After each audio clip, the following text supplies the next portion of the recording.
তাহলে বর্তমানে ঢাকা ইন্ডাস্ট্রির গ্ল্যামার কুইনদের মধ্যে অন্যতম রুনা খান। কেননা এই সুন্দরী তারকা হঠাৎ করে তার ওজন কমানোর মাধ্যমে সম্প্রতি সকল দর্শকদের কাছে নজরে থাকেন সর্বদাই।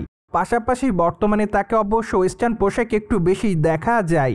আর এজন্যই বলাই বাহুল্য যে বর্তমানে তিনি তার ভক্তদের কাছে নজরে থাকেন সর্বদাই।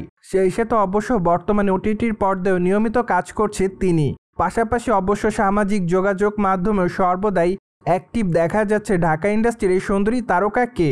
সেখানে অবশ্য মাঝে মাঝে শাড়ি থেকে শুরু করে ওয়েস্টার্ন পোশাকে খোলামেলা অবতারেও ধরা দিতে দেখা যায় তাকে। আর এজন্যই বলাই বাহুল্য যে দর্শকদের কাছে তিনি তার ফিগারের জন্য আলোচনায় থাকেন সর্বদাই। সেই ধারাবাহিকতায় সম্প্রতি দর্শকদের কাছে আবারও আলোচনার জন্ম দিয়েছে এই তারকা। যদিও এবার অবশ্যই তারকাকে কালো কালারের শাড়িতে দেখা যাচ্ছে, পাশাপাশি অবশ্য ডিপ মেকআপে মানানসই অলঙ্কারে বাঁধা চুলে দেখা যায় তাকে। আর হাসি মুখে তার রূপের প্রতি নতুন করে দিশেহারা হতে দেখা যায় তার সকল ভক্তদের।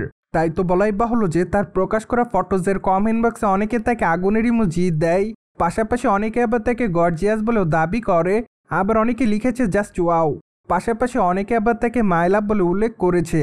সেই সাথে অনেকে আবার লিখেছে দারুণ, আবার অনেকে তাকে লাভ ইমোজি দেয়, কেউ কেউ তো আবার তাকে কিসের ইমোজিও দিয়েছে। সো যাই হোক, সব কিছু মিলে আপাতত রুনা খান তার সকল দর্শকদের কাছে এভাবে নজরে এসেছে বলে জানা যায়। অন্যদিকে আগামী দিনে ঢাকা ইন্ডাস্ট্রির এই তারকার হাতে বেশ কয়েকটা চলচ্চিত্রের কাজ আছে এমনটাই জানা যায়।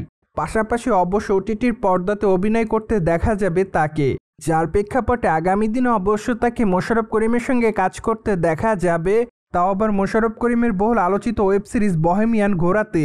সেখানে অবশ্য মোশাররফ করিমের স্ত্রীর চরিত্রে অভিনয় করতে দেখা যাবে রুনা খানকে। তাছাড়া সিরিজটি অবশ্য 5 জুন মুক্তি পাবে এমনটাই জানা যায়। তাই তো আপাতত সকল দর্শকরা সিরিজটি দেখার জন্য অপেক্ষাতে।